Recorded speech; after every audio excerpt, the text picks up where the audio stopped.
Sarah Mitchell woke up to the sound of screaming. The morning sun was just coming up over the desert hills. She heard horses running fast and men shouting. Then she heard gunshots. Sarah jumped out of her bedroll and looked around the camp. People were running everywhere. Women were crying and grabbing their children.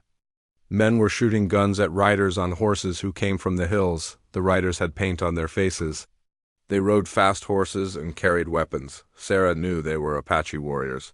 She had heard stories about them from other people on the wagon train.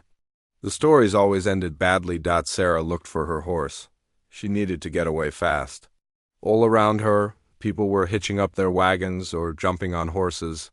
Some wagons were already moving away from the camp as fast as they could go. She found her horse tied to a tree near the edge of camp. The horse was scared. Its eyes were wide and it was pulling hard on the rope. Sarah tried to calm it down, but her hands were shaking. She could hear the fighting getting closer. Sarah untied the rope and tried to get on the horse. But the horse was too scared. It jumped and kicked. Sarah held on tight to the rope, but the horse was stronger than her. Just then, an Apache warrior rode past very close to Sarah. He was chasing a man who was running toward the wagons. The warrior had a long spear in his hand. Sarah's horse saw the warrior and got even more scared. The horse jumped high in the air. Sarah could not hold on anymore. She let go of the rope. The horse ran away fast, leaving Sarah alone on the ground. Sarah tried to run after her horse, but it was already too far away. She looked around and saw that most of the wagons were gone. Only a few people were still in the camp, and they were all running or fighting. Sarah did not know what to do. She had no horse and no wagon. She was alone in the middle of the desert with Apache warriors everywhere. She saw some big rocks near the edge of the camp. Maybe she could hide there until the fighting was over. Sarah ran toward the rocks as fast as she could. But she was not. Watching where she was going, her foot hit a hole in the ground. Sarah fell hard.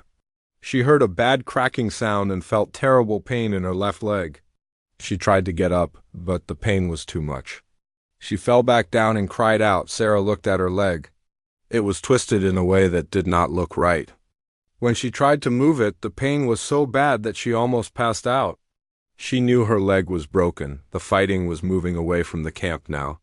Sarah could hear the sounds getting farther away. She tried to call out for help, but her voice was not very loud. No one heard her. Sarah lay on the ground next to the rocks for a long time. The sun got higher and hotter. She could not move because of her leg. She listened for the sound of people coming back, but she did not hear anything. After what felt like hours, Sarah heard the sound of wagon wheels. She got excited. Maybe someone was coming back for her. She tried to call out, but her throat was dry and her voice came out as just a whisper. Sarah could see dust in the distance.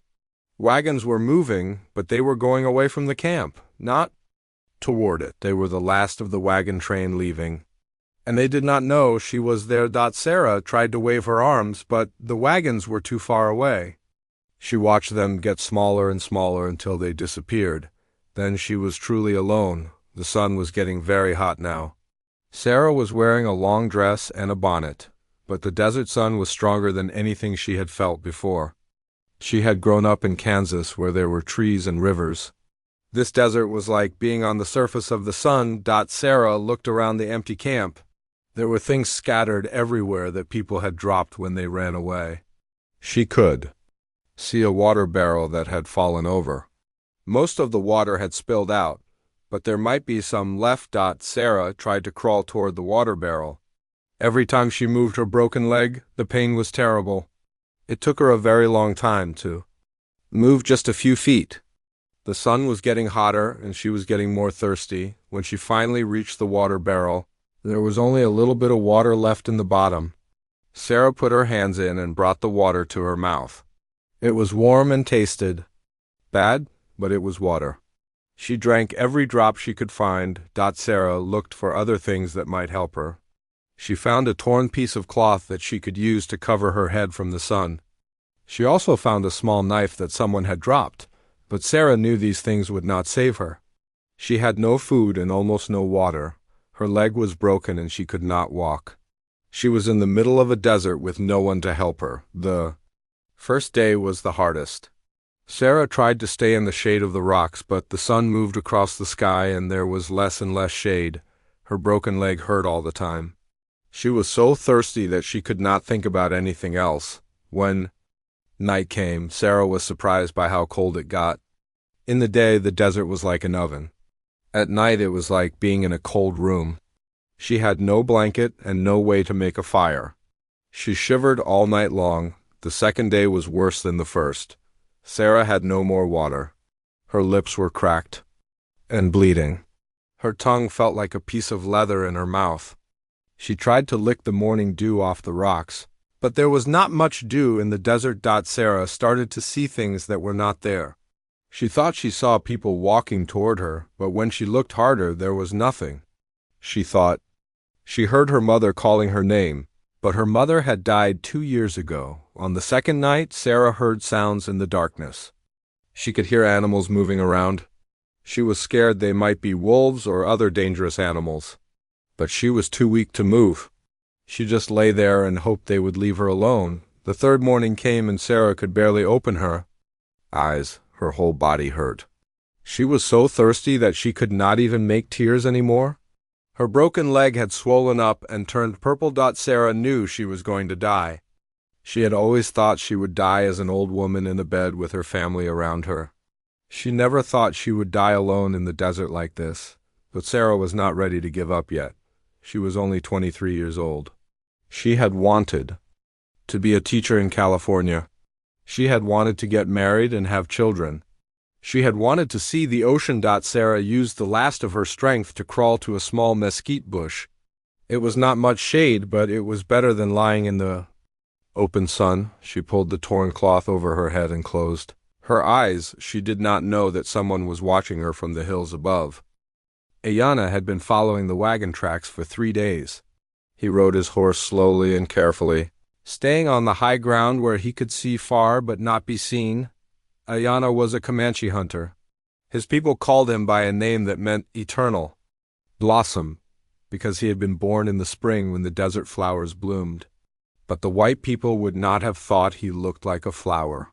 He was tall and strong, with long black hair and dark eyes that missed nothing. Ayana was not following the wagon train to attack it. He was looking for horses that had been stolen from his tribe. White soldiers had come to his village 2 weeks ago and taken 20 horses. The soldiers said the horses belonged to white people, but Ayana knew this was not true. These horses had been born in Comanche herds. Ayana's job was to find the horses and bring them back. His people needed horses to hunt buffalo and to travel across the Great Plains. Without horses, they would starve. But when Ayana reached the place where the wagon train had camped, he saw that something bad had happened.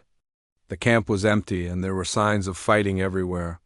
Broken wagon wheels and scattered clothes lay on the ground. There were dark stains in the dirt that looked like blood. Ayana got off his horse and looked at the tracks in the dirt. He could see that Apache warriors had attacked the camp. The wagon people had run away very fast. But Ayana saw something else in the tracks. Someone had been left behind. Ayana followed the tracks to some rocks at the edge of the camp.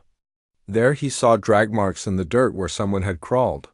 The tracks led to a small mesquite bush. Ayana moved very quietly toward the bush. This was how he had been taught to hunt. Make no sound. Let your feet touch the ground like feathers. Breathe so softly that even the wind does not know you are there. Under the mesquite bush, Ayana saw a person lying very still. At first he thought the person was dead, but then he saw the chest moving up and down very slowly. This person was alive, but just barely. Ayana could see it was a white woman.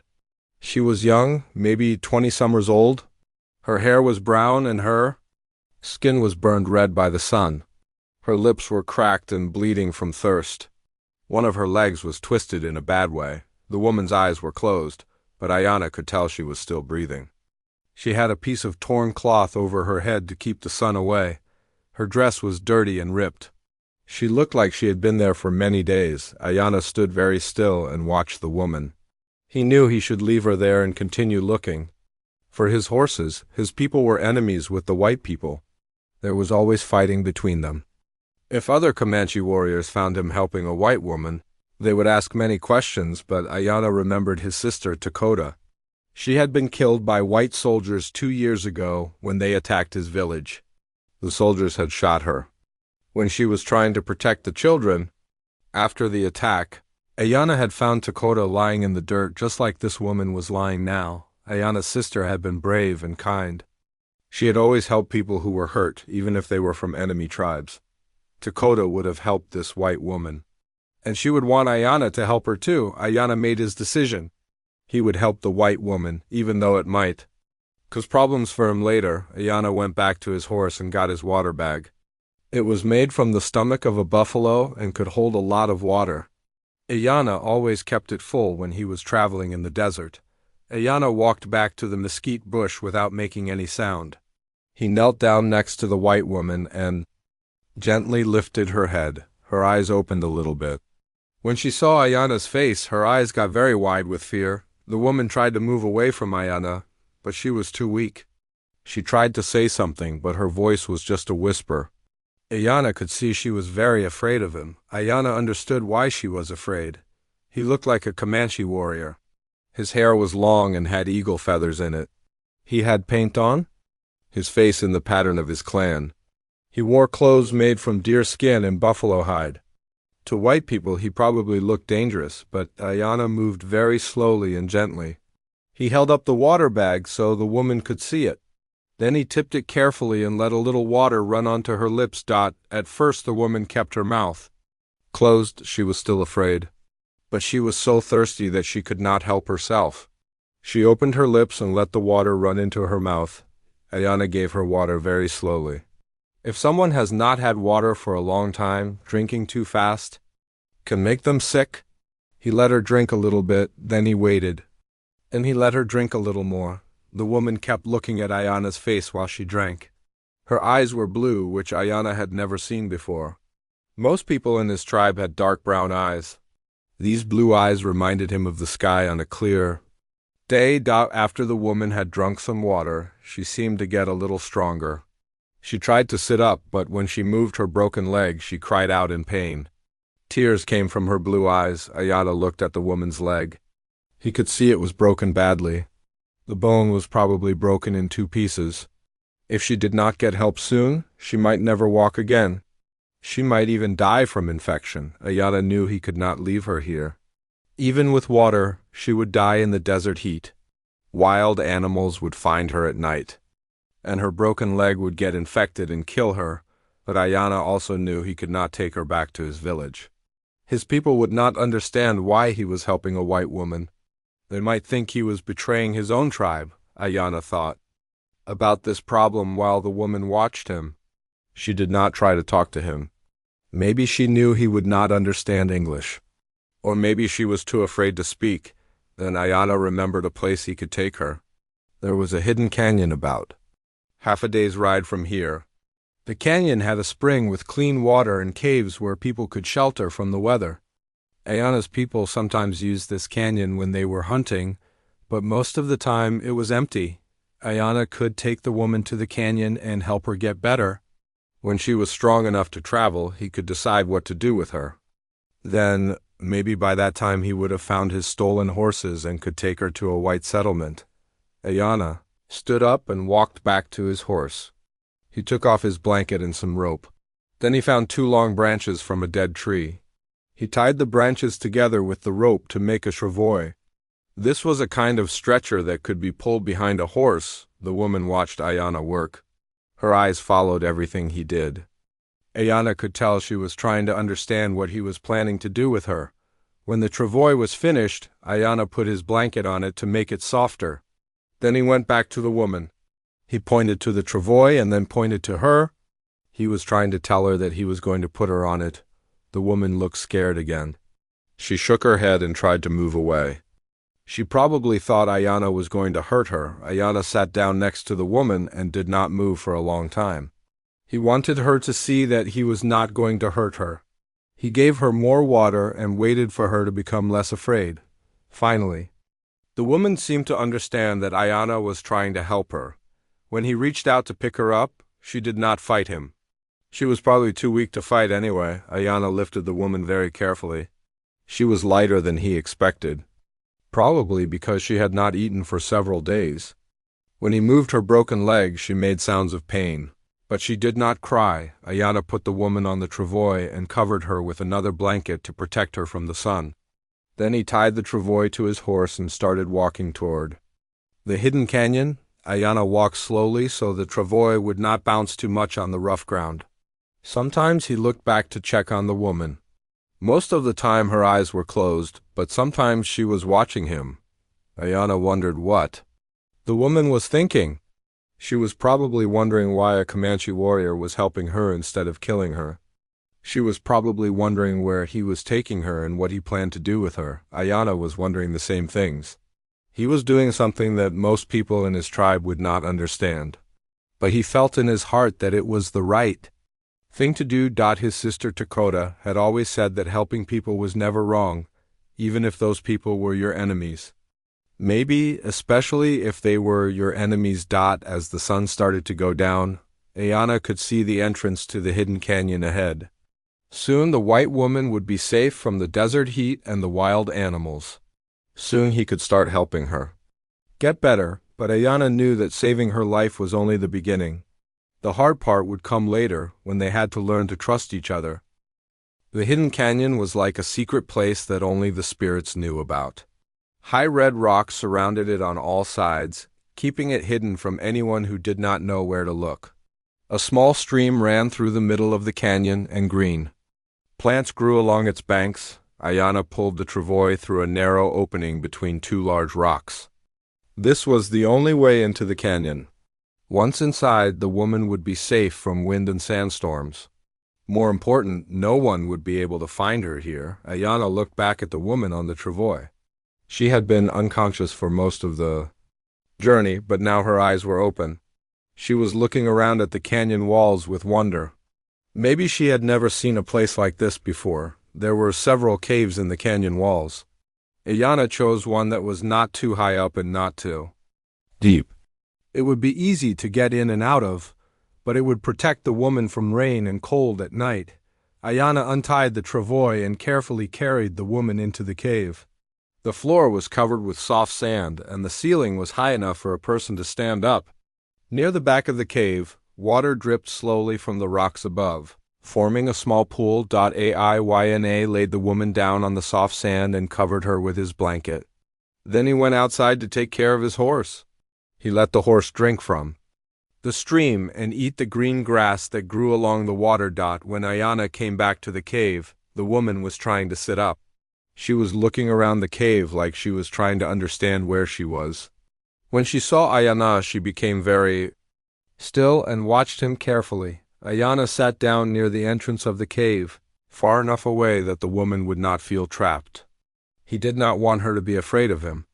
He took out some dried meat from his traveling bag and began to eat it slowly. The woman watched Ayana eat.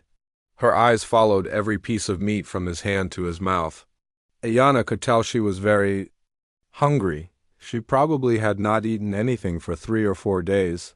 Ayana took another piece of dried meat from his bag. He held it out toward the woman. At first, she did not move.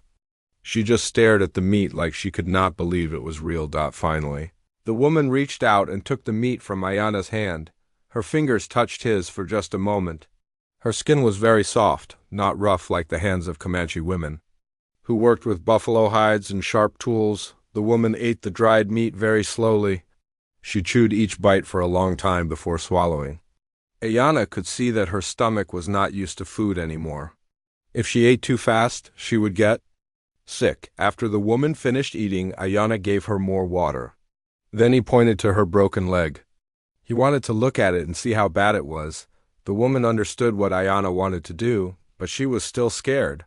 She shook her head and pulled the blanket up to cover her leg.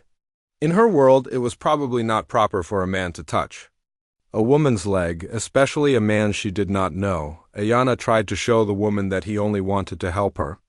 He pointed to his own leg and then to some plants that grew near the cave entrance. These were healing plants that his grandmother had taught him about.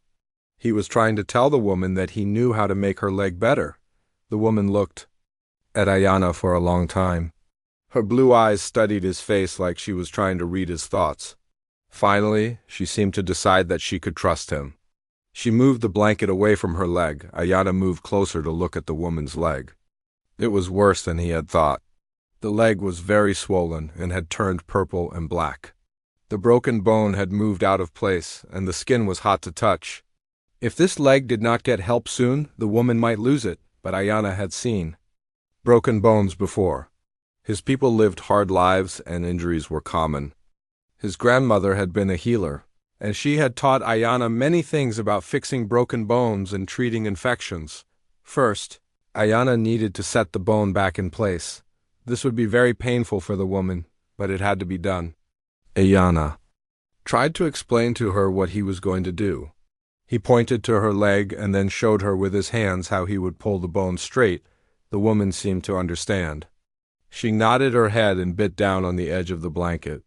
She was getting ready for the pain. Ayana worked as quickly as he could. He pulled the woman's leg straight while she screamed into the blanket. The bone made a clicking sound as it went back into place.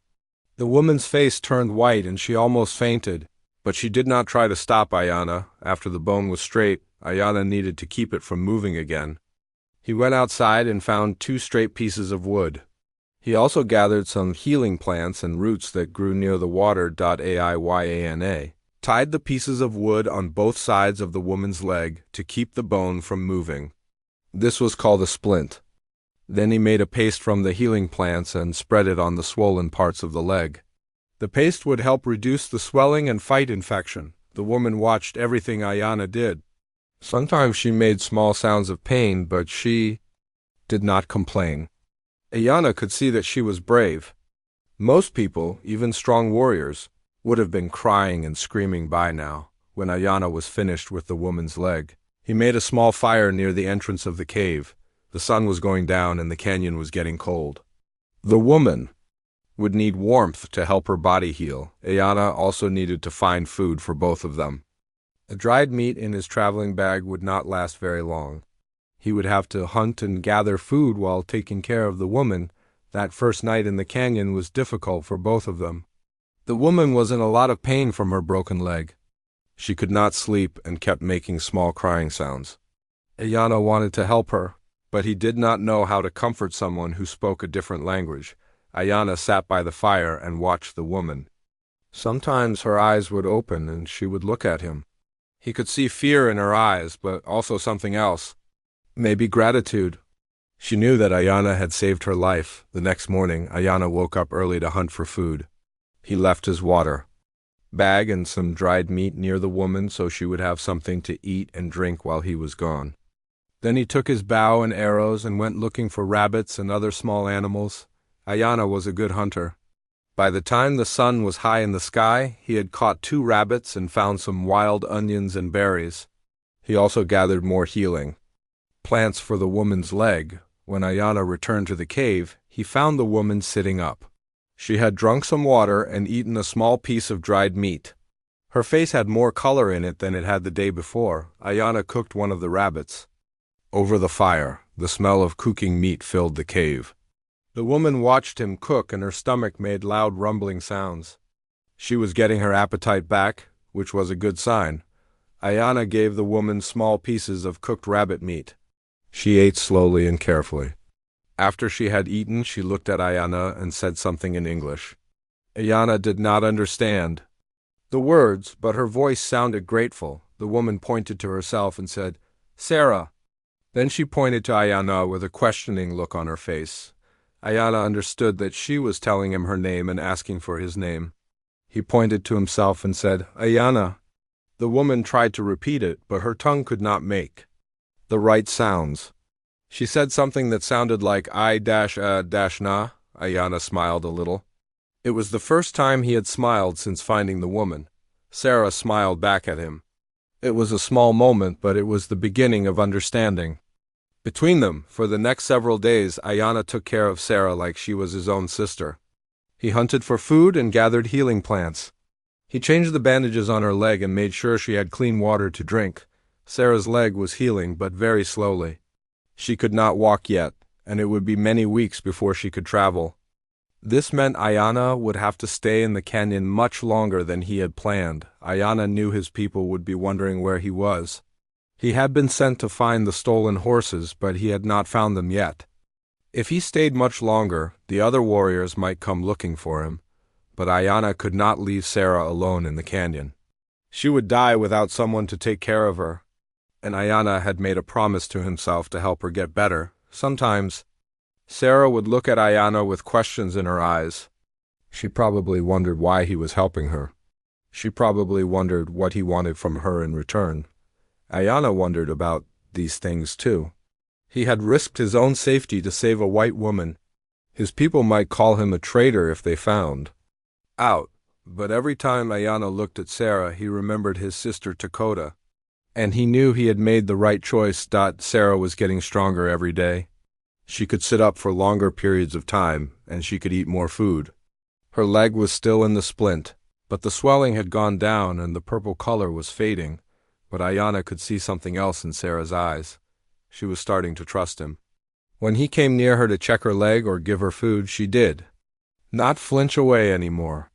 Sometimes she even seemed happy to see him. This made Ayana feel strange inside. He had saved Sarah's life, but now it felt like she was changing his life too. He had never spent so much time alone with a woman who was not from his tribe. He was learning that people were the same in many ways, even if they looked different, and spoke different languages. As the days passed, Ayana began to realize that taking care of Sarah was becoming more than just a duty.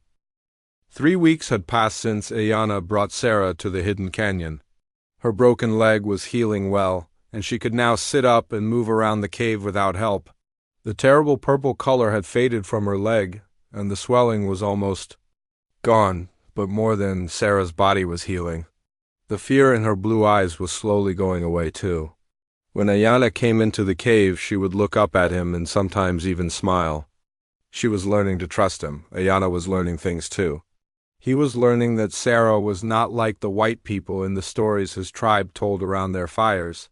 Those stories said white people were greedy and cruel and cared only about taking land and killing buffalo. But Sarah seemed gentle and kind. Every morning, Ayana would go out to hunt and gather food. When he returned, Sarah would be waiting for him. She had started trying to help with small tasks around the cave. She could not walk yet, but she could clean the rabbit skins that Ayana brought back from his hunts. Her fingers were good at detail work. Sarah had also started teaching Ayana about her world. She would scratch letters in the sandy floor of the cave with a stick. She would point to the letters and say their names in English. Then she would point to things in the cave and say the English words for them. Rock, Sarah would say, pointing to the stone walls of the cave. Water, she would say, pointing to the small pool at the back of the cave. Fire, she would say, pointing to the flames that Ayana kept burning near the entrance. Ayana tried to repeat the English words, but they were hard for his tongue to make. Sarah would laugh softly when he said them wrong, but it was not mean laughing. It was the kind of laughing that friends do together. Ayana began teaching Sarah words in his language too. He would point to his chest and say, Comanche. He would point to the sky and say the Comanche word for blue. He would point to the water and say the Comanche word for clear.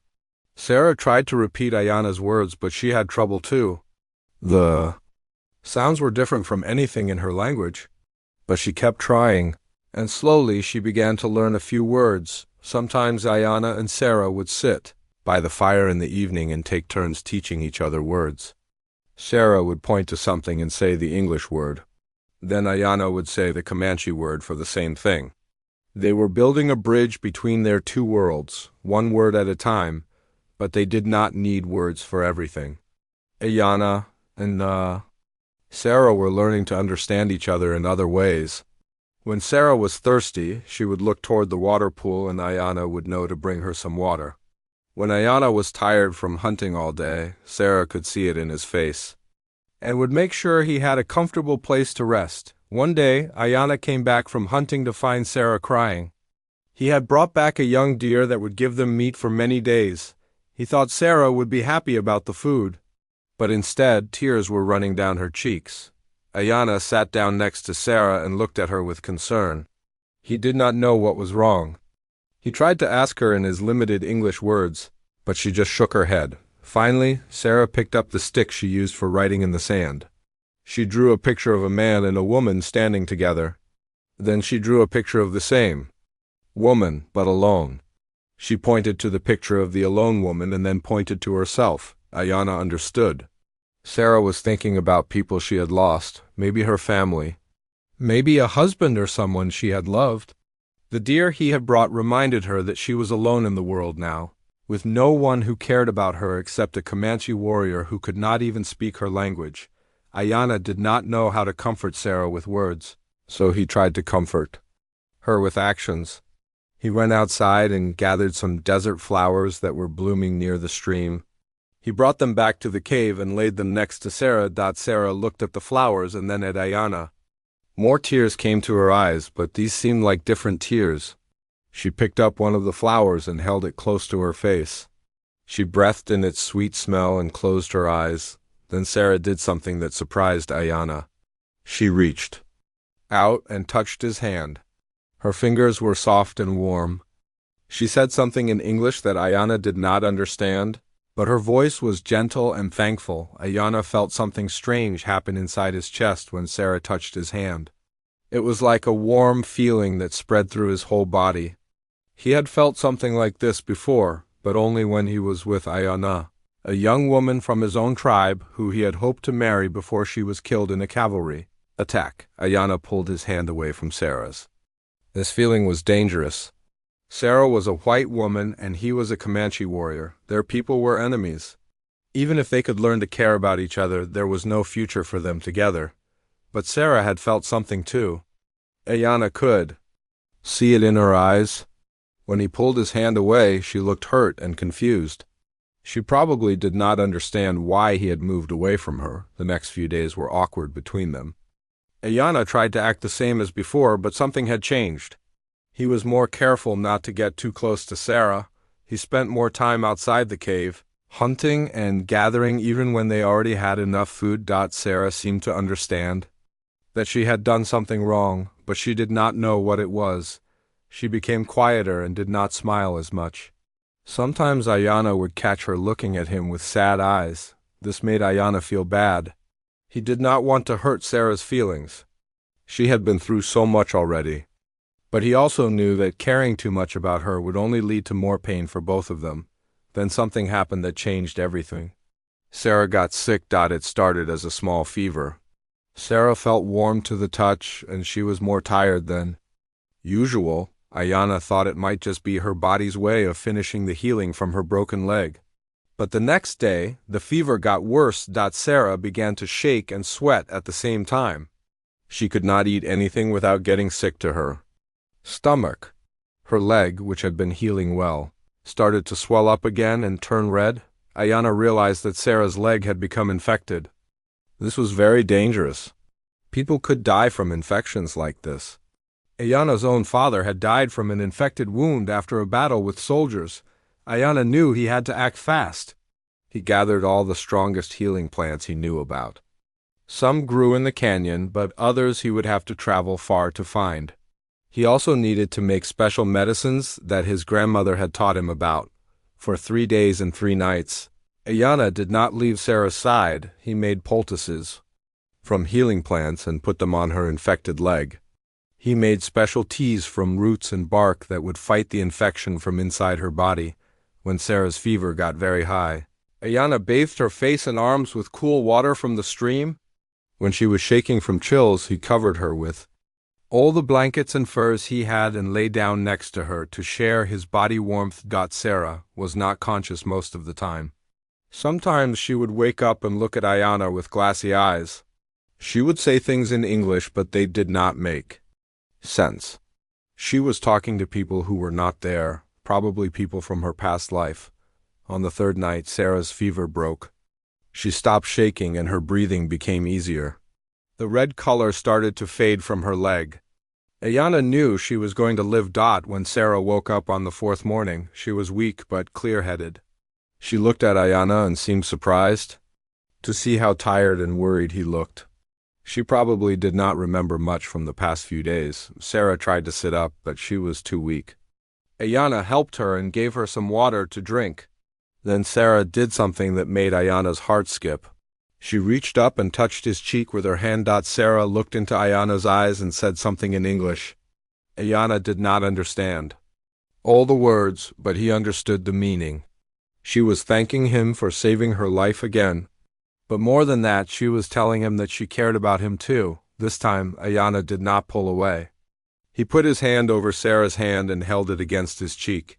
For a long moment, they looked into each other's eyes. No words were needed. They both understood what was happening between them. Ayana knew this was dangerous. Caring about Sarah could cause big problems for both of them. But he also knew it was too late to stop these feelings. Sarah had become important to him in a way that no other person ever had. Not even the women from his own tribe. Sarah seemed to understand the danger too. But she also seemed to have made the same choice as Ayana. She was willing to risk the danger for the chance to care about someone who truly understood her. From that day forward, everything was different between them. They still had to be careful and they still faced an uncertain future. But they were no longer just a warrior and a rescued woman. They were two people who had found something precious in each other, something worth fighting for. Ayana began to teach Sarah more about his world. He showed her how to read the signs in nature that told when weather was coming or where animals could be found. Sarah taught Ayana more about her world, about books and schools and the life she had left behind. They were building more than just a bridge of words between them now. They were building a bridge of understanding and trust and something deeper that neither of them had expected to find. The leaves on the trees near the canyon stream were starting to turn yellow and red. Sarah had been in the hidden canyon for almost 2 months now. Her broken leg was completely healed and she could walk without pain. She was strong and healthy again, but Sarah was no longer the same person who had been left to die in the desert. Living with Ayana had changed her in ways she was still trying to understand. She had learned to move quietly through the rocks without making noise. She could tell when rain was coming by the way the wind smelled. She knew which plants could heal and which plants could harm. More importantly, Sarah had learned to see the world through Ayana's eyes. She understood now that his people were not the savage killers that white settlers talked about around their fires. They were people with families and traditions and hopes for the future. Just like her own people, Ayana had changed too. He spoke some English now, and Sarah could understand basic words in his language. They could have real conversations, even if they sometimes had to use hand signals and drawings to explain complicated ideas. But both Sarah and Ayana knew their time in the canyon was coming to an end. Ayana had been away from his people for too long. His tribe would be worried about him. They might even send warriors to look for him, and winter was coming. The canyon would be too cold and harsh for them to survive. And Sarah had been thinking about what would happen when they had to leave the canyon. She had no family to go back to and no home waiting for her in California. Even if she found other white settlers who would take her in, how could she explain where she had been for the past 2 months? How could she tell them that a Comanche warrior had saved her life and taken care of her? Ayana had been thinking about the same problems. He knew his people would not understand why he had helped a white woman. Some of the warriors in his tribe had lost family members in fights with white soldiers. They would see Sarah as their enemy, no matter what Ayana told them about her. But Ayana had another problem too. Somewhere during the long weeks in the canyon, he had fallen in love with Sarah. He tried to tell himself that these feelings were just because they had been alone together for so long. But he knew in his heart that it was more than that. Sarah felt the same way about Ayana. She had never met a man who was so gentle and kind, yet so strong and brave. When she looked at him, she did not see a savage warrior. She saw someone who had risked everything to save her life, who had taken care of her when she was helpless, who had shown her a different way to live in the world. One morning, Sarah and Ayana were sitting by the stream talking about what they would do when winter came. Ayana was trying to explain to Sarah that he would have to take her to a white settlement before the cold weather arrived. Sarah was trying to tell him that she did not want to go back to the white world. Their conversation was interrupted by a sound that made both of them freeze with fear. It was the sound of horses and men's voices, coming from outside the canyon. Ayana quickly helped Sarah move back into the cave. Then he climbed up the canyon wall to a high place where he could see outside without being seen. What he saw made his blood turn cold. There were about 20 cavalry soldiers sitting on their horses just outside the canyon entrance. They were wearing the blue uniforms of the United States Army. One of them was holding a piece of paper and talking to the others. Ayana climbed back down to the cave and told Sarah what he had seen. Sarah's face went white with fear. She knew that if the soldiers found them together, they would probably kill Ayana and take her away, but the soldiers did not know about the hidden entrance to the canyon. They rode around the area for about an hour, looking at their maps and talking among themselves. Then they rode away to the south. Ayana and Sarah waited in the cave until the sun went down to make sure the soldiers were really gone. When they finally came out, they both knew that everything had changed. The soldiers were looking for something or someone. Maybe they were looking for Sarah, maybe they were looking for Ayana. Either way, it was not safe to stay in the canyon anymore. That night, Ayana and Sarah sat by their fire and talked about their choices. Ayana could take Sarah to the soldiers and let them return her to white civilization. This would be the safe choice for both of them. Sarah would be back with her own people, and Ayana could return to his tribe without having to explain why he had been gone so long. But Sarah did not want to go back to the white world. She had lost everything there. Her parents were dead. She had no brothers or sisters. She had no money and no way to take care of herself. Most importantly, going back to the white world would mean leaving Ayana forever. Sarah had another choice. She could go with Ayana to his village and try to live as a Comanche woman. But this choice was very dangerous. Ayana's people might not accept her, they might hurt her or drive her away. Even if they let her stay, she would always be an outsider. Ayana had the hardest choice of all.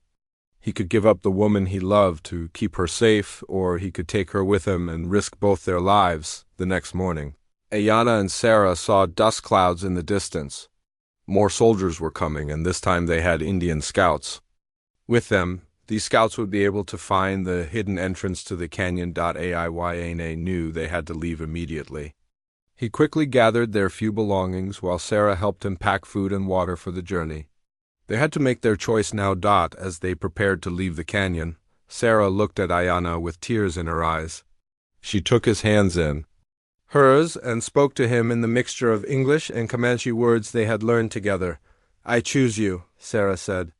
"I choose your world. I choose to be with you, whatever happens." Ayana felt his heart break and heal at the same time. He knew the dangers they would face. His people might reject Sarah, or worse, the white world would never accept their love. They would be outcasts from both worlds, but Ayana also knew that he could not live without Sarah now. She had become part of him, like his own breath or his own heartbeat. He would rather face danger with her than live safely without her. "I choose you too," Ayana said in his careful English. "We go together, we face everything together." Sarah smiled through her tears and nodded. She walked to the back of the cave where she had kept her torn and dirty white dress. She picked up the dress and looked at it for a moment. It represented everything she was leaving behind, her old life, her old world, her old identity. Then Sarah threw the dress into the fire. The flames consumed it quickly, turning it to ash and smoke. When it was gone, Sarah felt like she had been reborn. Ayana had brought her clothes made from deer skin and decorated with beads and feathers in the Comanche style. Sarah put on these clothes and let Ayana braid her hair with eagle feathers. When she looked at her reflection in the stream, she barely recognized herself.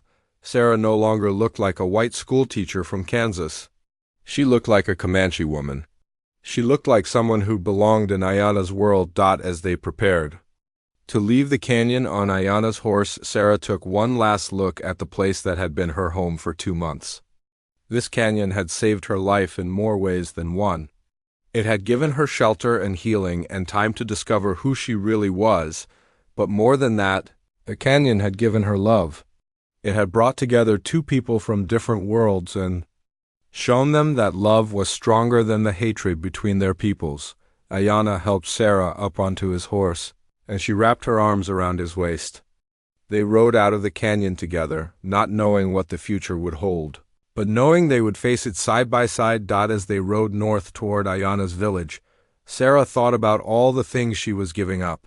She would never teach school again. She would never live in a house with wooden floors and glass windows. She would never wear a fancy dress to a church social or drink tea from china cups. But Sarah had gained something too.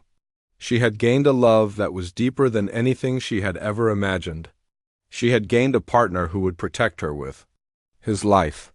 She had gained a new way of seeing the world, one that was closer to the earth and the sky and the ancient rhythms of nature. Most importantly, Sarah had gained the knowledge that she was strong enough to survive anything. She had been left to die alone in the dust, but she had not died. She had been found by someone who saw her worth when no one else did. And now she was choosing to live a life that most people would think was impossible. As the sun set behind them, Sarah and Ayana rode toward an uncertain future. They knew there would be challenges ahead. Some people in Ayana's tribe might never accept Sarah. The white world would see their love as a betrayal. They would have to be strong and brave and wise to make their relationship work, but they had already proven that love could overcome the greatest obstacles. They had already shown that two people from enemy worlds could find peace and understanding together. Whatever challenges lay ahead, they would face them with the courage that had brought them this far. Sarah was no longer the abandoned woman who had been left to die in the desert. She was someone new, someone stronger, someone who had chosen love over fear and hope over despair. She was ready for whatever came next, as long as Ayana was beside her and somewhere behind them,